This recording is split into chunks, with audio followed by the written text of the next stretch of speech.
In the United States, the suspect in the attack on a gala dinner attended by U.S. President Donald Trump is due to appear in court today. He'd apparently sent a lengthy message to friends and associates that listed many grievances against the U.S. government. This incident is raising new questions about the potential gaps in security for the U.S. president. This was the moment the suspect in the attack bypassed security at the White House Correspondents Association dinner. He fired a shotgun at a Secret Service agent at a security checkpoint before ultimately being tackled and arrested. The President and First Lady Melania Trump were among those rushed out of the event. The suspect, later revealed to be a 31-year-old California native, was carrying multiple weapons at the time of his capture.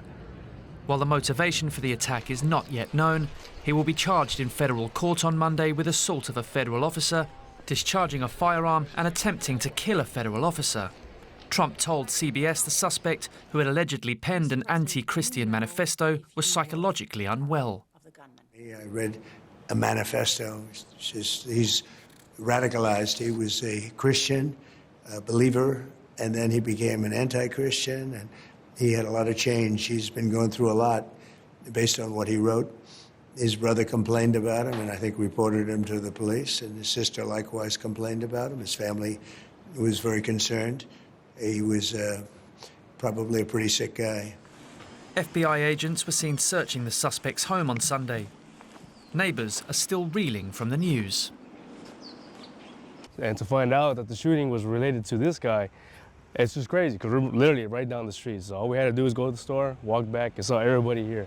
So it's just crazy to see everything just happen so close to home. It's a very nice neighborhood, you know, but it doesn't matter about neighborhoods or nice neighborhoods or lower class neighborhoods or socioeconomic stuff. That just, it doesn't matter, you know. If somebody has an intent to do something this bad, they're going to figure it out. This incident follows other attacks targeting Trump in recent years, including a shooting in Pennsylvania in 2024 that left him with a bloodied ear, and an image of defiance some believe helped him win that year's presidential election. The latest incident underlines how political violence is still a major problem in a deeply divided America. And earlier, I spoke with Tyson Barker, a U.S. political analyst and non-resident senior fellow at the Atlantic Council. I asked him how the Secret Service response is being assessed and the effort to get the president to safety. Well, it's mixed. The president himself has been very laudatory for the Secret Service. It must be noted that presidents have traditionally had, complicated relationships with their security because they are, by their nature, gregarious people who want to engage with the public, and their security is responsible for keeping them safe at all costs. So, it's always there's a push and pull, but there have been questions.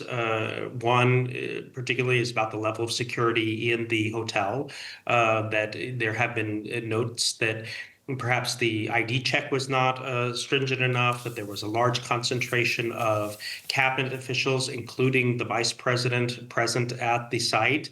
And of course, the president himself is making the case that this is why you need the ballroom. So even if he himself is being more laudatory, there's clearly going to be some reviews of the security in this instance. And now, Tyson, it's also now, once again, not the first time that a suspected attacker has managed to get so close to Trump. What do you make of that? Well, I think there's a couple of reasons. One is, again, the inherent nature of, the presidency, and in particular this president. He is somebody who has, over the course of the past decade, been much more engaged with the public. He does these lots of rallies and is very much talking to people, engaging with people in different settings. But if you go back all the way to John F. Kennedy, if you think about President Obama, if you think about President Reagan, who had an assassination attempt on his life in 1981, there are always going to be these moments. It's kind of an occupational hazard, which the president himself noted. But the big point, and I think this is worth noting, is there has been a marked uptick in political violence in the United States and assassination attempts that get to this level over the past 10, 15 years. And that is attributable, at least in part, to the political polarization that we've seen in the U.S. I mean, but polarization is certainly on the rise. But political violence, Tyson, what do you think, what is behind that in particular? And what is driving it?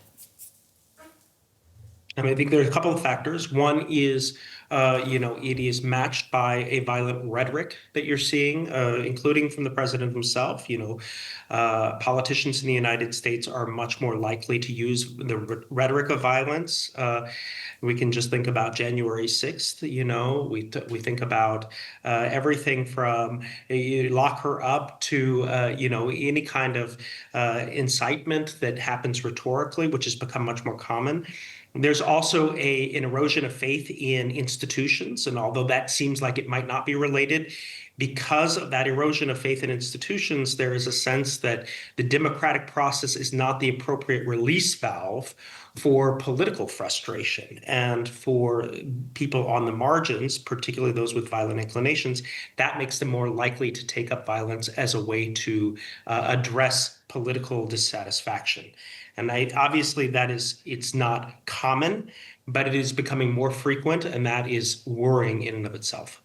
Tyson, I'd like to ask you about the political fallout from all of this. And I thought it was so interesting, actually, to note that Trump gave the briefing himself to the White House correspondents directly following this incident. You had the president there, you had all the correspondents in their gala attire, and then he did an extensive interview as well yesterday. So, I mean, he has really been managing the message. Who do you think stands to gain, and who do you think stands to lose most from this incident on a political level? Well, obviously, this is not we don't want to fall into the rhetoric of winners and losers, which is such a kind of Washington thing. But, Tyson, sorry to interrupt there, because I just let me reframe the question. The Democrats and the Republicans, do you see them using incidents like this as political ammunition? And if so, how? Well, okay, so the president himself has taken this on to advance one of his political priorities, which is the completion of the ballroom. And even though that might sound, a little bit fanciful or out of tone, it is a political priority when one looks at the volume of his communication set around reshaping the face of Washington, D.C. So that is a political priority for this president. I think that, what's more striking on this than the winners and the losers has been, the fact that this has become such a regular a type of incident that we almost expect it to get layered over in one media cycle. If this would have happened in 15, 20 years ago, this would have dominated and totally ruptured the way politics was conducted. And I don't think that we expect that to be the case. U.S. political analyst Tyson Barker. Tyson, always good to see you. Thanks for your analysis. Thank you. Well, for more, I'm joined now by Philipp. Adorf. He is a research associate at the University of Bonn here in Germany. He specializes in the Republican Party, demographics, elections, and radicalization. Philipp, it's good to have you with us. I know that political violence, the numbers show us that violence is on the rise in the United States. Was the shooting at the dinner in D.C. on Saturday evening, was that shooting almost inevitable? Well, yes, we do see that some of the data indicates a growing openness towards political violence. Having said that, I think some of that data needs to be treated carefully, because when you do ask people more detailed questions about what we saw over the weekend, violent attacks against political opponents, that acceptance decreases quite substantially. And it's worth remembering that political violence, assassination attempts have been a part of American history pretty much from the beginning. But certainly, I mean, we've seen an increase in inflammatory rhetoric in recent years, also, of course, from President Trump himself. So in that sense, it's not surprising to see these kinds of violent attacks, which we've seen in recent years against Democratic politicians as well, of course. President Trump, he says that he has been the target of a would-be assassin numerous times now, and he says that's because that is the fate of effective presidents. So he is blaming his policies, if you will, for the violence. What do you say to that? Well, I don't know if I'd necessarily refer to him as an effective president, but at the same time, I mean, we do see that he is a target. He is quite loathed by his political opponents. So in that sense, it's not surprising to see him being targeted, even though it's, of course, not acceptable. And Democratic politicians have pointed out time and again that even though they vehemently disagree with President Trump, they object and disavow political violence as well. I think what we're seeing right now is the result of a very long-term trend of increasing polarization in society and increasing hatred towards political opponents. Political opponents in the United States are less seen as legitimate opponents today and increasingly seen as political enemies. And that creates a growing belief in some circles, we're talking about the radical fringe here though, that all means necessary are acceptable to attack political opponents. You study the Republican Party, that is the party of Abraham Lincoln, Ronald Reagan. Many say that the party, which is also known as the GOP, they say that the GOP has been replaced by the cult of personality around Donald Trump. Where does this apparent fundamental change fit into politics that some would argue are more prone now to violence? Well, I mean, we are talking about a very long-term trend here. Certainly, Trump did not appear out of nowhere in 2016. But Donald Trump reflects a growing sentiment among Republican voters that their own way of life is under attack. And that's a sentiment that has been around for quite a while. But it's certainly accelerated under the Trump era, this belief that conservative values, Christian values are under attack, and that essentially only a few years, if any, are left to preserve the American way of life. And we see that this does create an openness or an acceptance, for example, also towards authoritarian policies, which we're seeing right now, the question, for example, of how elections are conducted. So this is also something of a long-term trend that has certainly accelerated, though, over the past 10 years since Donald Trump entered the political scene. You mentioned elections. Let me ask you to look into your crystal ball here. How do you expect this shooting incident, which took place in the midst of journalists and the media, which President Trump has called the enemy of the people, how do you expect this shooting to impact the November midterm elections? I mean, to be perfectly honest, we still have half a year left until the midterm elections. So I think until then, plenty of other issues will become more relevant. And that'll be a challenge for Donald Trump. I mean, we are seeing first attempts to move attention away from rather questionable economic data.